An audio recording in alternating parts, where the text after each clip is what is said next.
नमस्कार दोस्तों, आज के मार्केट सेंटिमेंट वीडियो में आप सभी का बहुत बहुत स्वागत है। आगे बढ़ने से पहले मैं आपसे अनुरोध करूंगा कि आपकी स्क्रीन पे जो पॉइंट्स आपको दिख रहे हैं उनको एक बार पढ़ लीजिए। मेरा कोई भी व्हाट्सएप ग्रुप या टेलीग्राम चैनल नहीं है। फेक कमेंट से आप कृपया करके सावधान रहिए। तो दोस्तों, जैसा कि हमने कल के मार्केट सेंटिमेंट वीडियो में चर्चा की थी कि आज मार्केट का सेंटिमेंट स्ट्रांग रहने की संभावना है, पॉजिटिव रहने की संभावना है। मार्केट ने उसको रिस्पेक्ट किया। मार्केट ओपन तो फ्लैट जोन में हुई। यहाँ पे उसका जो कारण है उसका कुछ ना कुछ लिंक जो है RIL और जियो डी मर्जर का है, जो कि आप स्क्रीन पे देख सकते हैं। तो RIL के लिए आज एक स्पेशल प्री ओपन सेशन रखा गया था 9 बजे से 10 बजे तक, और यहाँ पे RIL का शेयर जो है ट्रेडिंग के लिए अवेलेबल नहीं था। तो शायद इस वजह से मार्केट फ्लैट जोन में रही और वहां से मार्केट के अंदर हमें थोड़ी वॉलेटिलिटी भी देखने को मिली। लेकिन उसके बाद मार्केट ने एक, जिसको कह लीजिए, शानदार अपमूव दिखाया और मार्केट यहाँ पे न्यूट्रल पॉइंट से लगभग 200 पॉइंट ऊपर की तरफ चली गई। तो हमारा आज का न्यूट्रल पॉइंट 19,785 था। ये कल के न्यूट्रल पॉइंट के नज़दीक ही था। तो यही अपडेट जो है मैंने शेयर किया था। और एक और ख़ास बात, कल क्लाइंट्स का मनी फ्लो नेगेटिव था। तो बेसिकली मार्केट जो है उसकी विपरीत दिशा में जाती है। और यही अपडेट मैंने सुबह 9:21 पे शेयर किया था कि सेंटिमेंट स्ट्रांग है।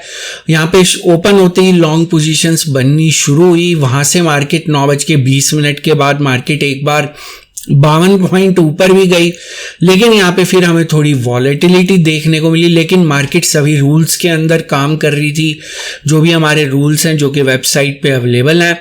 और ये न्यूट्रल पॉइंट सही था या गलत था, वो भी यहाँ पे आप कंफर्म कर सकते हैं। जो न्यूट्रल पॉइंट के रूल होते हैं, मार्केट उसके नज़दीक कंसोलिडेट करती है, उसको नीचे की तरफ एक बड़ी कैंडल से ब्रेक करती है लाल रंग की, और उसको ऊपर की तरफ जो है ब्रेक वो भी एक बड़ी ग्रीन कैंडल से किया जाता है। और 60 पॉइंट का एक मिनिमम मूव दिखाने के बाद मार्केट यहाँ पे कंसोलिडेट भी हुई, जो कि हमारा एक रूल है कि उसके बाद हमें देखना होता है कि इस दौरान क्या करने की कोशिश की जा रही है। तो बेसिकली जब सुबह मैंने 9:20 या 21 पे जो अपडेट शेयर किया था, उस समय जो है 19,800 की पुट राइटिंग की जा रही थी। तो बेसिकली उन प्लेयर्स को लग रहा था कि 19,800 वर्थलेस एक्सपायर होगा। लेकिन यहाँ पे जब यहाँ पे पोजीशंस बन रही थी, कंसोलिडेशन के दौरान जो पोजीशंस बन रही थी, वहां पे 19,900 की पुट राइटिंग की जा रही थी। तो बड़े प्लेयर यहाँ पे कॉन्फिडेंट थे कि यहाँ पे 19,900 जो है वो हमारा वर्थलेस एक्सपायर होगा, मतलब वो आउट ऑफ मनी एक्सपायर होगा। तो मॉर्निंग में यही अपडेट्स थे और यहाँ पे मार्केट कल की तरह बिल्कुल बिहेव कर रही थी। मैंने यहाँ पे अपडेट में शेयर भी किया था कि मार्केट कल की तरह ही कल की तरह ही बिहेव कर रही है। तो ये सब लर्निंग के पॉइंट ऑफ व्यू से मैंने अपडेट्स शेयर किए थे। अगर हम आज कैश की बात करें तो FIIs ने 3300 करोड़ की नेट बाइंग करी, जो कि एक बहुत बड़ा नंबर है। DIIs ने जो है कुछ खास एक्टिविटी नहीं दिखाई। कैश का मनी फ्लो जो है वो हमें यहाँ पे पॉजिटिव दिखाई दे रहा है। तो अगर आप यहाँ पे एडवांस टू डिक्लाइन रेशो भी देखें तो वो भी हमें पॉजिटिव दिखाई दे रहा है। दोस्तों, आज मनी कंट्रोल की साइड पे कुछ इशू है कंट्रीब्यूटर्स के अंदर, वो डेटा थोड़ा ऊपर नीचे दिख रहा है। तो मैं यहाँ किसी दूसरी साइट का जो है इस्तेमाल कर रहा हूँ। तो यहाँ पे मार्केट को ऊपर ले जाने वाले स्टॉक्स में ICICI bank, Kotak bank, axis bank, basically banking stocks थे। रिलायंस यहाँ पे इवन दो हमें रेड में दिख रहा है, लेकिन जो डीमर्जर के बाद रिलायंस का जो वैल्यू निकाली गई है या जो उसका प्राइस जो है फाइंड आउट किया गया है वो 2580 है। अगर आप उस हिसाब से देखें तो रिलायंस टेक्निकली यहाँ पे ग्रीन में था। टेक्निकली इन द सेंस के डी मर्जर के बाद जो इसकी फेयर वैल्यू निकाली गई। और जैसे यहाँ पे रिलायंस के अंदर ट्रेडिंग शुरू हुई 10 बजे, वहाँ पे एकदम सडनली काफ़ी ज़बरदस्त यहाँ पे बाइंग देखने को मिली। अगर आप ऑब्जर्व कर रहे होंगे तो आप ये 10 बजे वाली कैंडल देख सकते हैं। यहाँ पे एकदम जो है शूट अप हुई मार्केट। तो बेसिकली रिलायंस का ही इंतज़ार कर रही थी मार्केट। अगर हम यहाँ पे D2C रेशो की बात करें तो यहाँ पे डेरिवेटिव्स मार्केट को कंट्रोल कर रहे थे, उसमें भी खास तौर पे आज फ्यूचर्स का भी कंट्रीब्यूशन था। तो जो ऑप्शंस का मनी फ्लो है वो पॉजिटिव था। फ्यूचर का जो इंडेक्स है वहां पे आप देख सकते हैं कि जबरदस्त तरीके से लॉन्ग पोजीशंस बनाई गई हैं।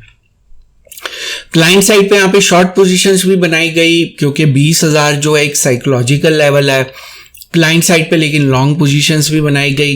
एफआईआईज ने 16,000 के आसपास लॉन्ग पोजीशंस बनाई, प्रॉप डेस्क ने लगभग 10,000 के आसपास लॉन्ग पोजीशंस बनाई। तो नेट मनी फ्लो पॉजिटिव था, जो कि स्ट्रेंथ की तरफ इशारा कर रहा है। अगर हम बड़े प्लेयर्स की पोजीशंस की बात करें तो यहाँ पे जो 16,000 पोजीशंस बनाई गई उसका एवरेज 19,800 के कहीं आसपास था। तो अब इनकी 98,000 पोजीशंस हो चुकी हैं, जिसका एवरेज प्राइस 19,160 है। जो एफआईआईज हैं उनकी थोड़ी बहुत जो ये शॉर्ट पोजीशंस हैं इसका एवरेज 19,550 है। नॉर्मली इनका स्टॉप लॉस 400 पॉइंट्स का होता है, तो यहाँ पे 400 पॉइंट्स का स्टॉप लॉस आज हिट तो हो गया, लेकिन ये पोजीशंस क्लोज नहीं हुई। तो ये 400 पॉइंट्स का जो रूल है, ऐसा हम पास्ट में ऑब्जर्व करते हैं कि 400 पॉइंट्स के आसपास इनका स्टॉप लॉस होता है। तो ये स्टॉप लॉस आज हिट हुआ, लेकिन पोजीशंस क्लोज नहीं हुई। फ्यूचर्स ओपन इंटरेस्ट की अगर हम बात करें तो यहाँ पे ओपन इंटरेस्ट इंक्रीज हुआ, प्राइस इंक्रीज हुआ, जो कि लॉन्ग बिल्डअप की तरफ इशारा करता है। तो दोस्तों वीडियो अगर आपको पसंद आ रही है, वीडियो को लाइक करिए, चैनल को सब्सक्राइब करिए और बेल आइकन को क्लिक करना मत भूलिएगा। तो अगर हम यहाँ पे समरी के तौर पे देखें तो बेसिकली यहाँ पे समरी जो है सजेस्ट कर रही है कि कैश का मनी फ्लो पॉजिटिव था, हमारा ऑप्शंस का मनी फ्लो पॉजिटिव था, फ्यूचर्स का मनी फ्लो पॉजिटिव था। तो बेसिकली जो सरफेस मनी फ्लो है वो स्ट्रेंथ की तरफ इशारा कर रहा है। एफआईआईज की अगर बात करें, कैश के अंदर 3300 करोड़ के आसपास की बाइंग की गई है, मनी फ्लो पॉजिटिव था, ऑप्शंस का मनी फ्लो पॉजिटिव था, फ्यूचर्स में लॉन्ग पोजीशन बनाई। तो यहाँ पे ये लोग भी इस समय मार्केट में जो है पॉजिटिव या स्ट्रेंथ की तरफ संकेत दे रहे हैं। हमारा अंडरग्राउंड मनी फ्लो भी आज पॉजिटिव ही था। तो जो हमारे रूल होते हैं अंडरग्राउंड मनी फ्लो और सरफेस मनी फ्लो के, उनको आप जाके पढ़ सकते हैं। कल के वीडियो में मैंने एक जवाब भी दिया था कि हम अंडरग्राउंड मनी फ्लो को इंपॉर्टेंस देते हैं, फिर नीचे लोग कमेंट कर रहे हैं आपका वोट क्या है। तो भाई आप रूल जाके पढ़ लीजिए, वहां पे आपको क्लैरिटी मिल जाएगी। तो यहाँ पे अंडरग्राउंड मनी फ्लो आज भी पॉजिटिव था। और यहाँ पे मैं आपको एक जो है अपनी तरफ से एक पॉइंट ऐड करना चाहूँगा कि even though money flow positive है, लेकिन 20,000 जो है वो एक साइकोलॉजिकल लेवल है।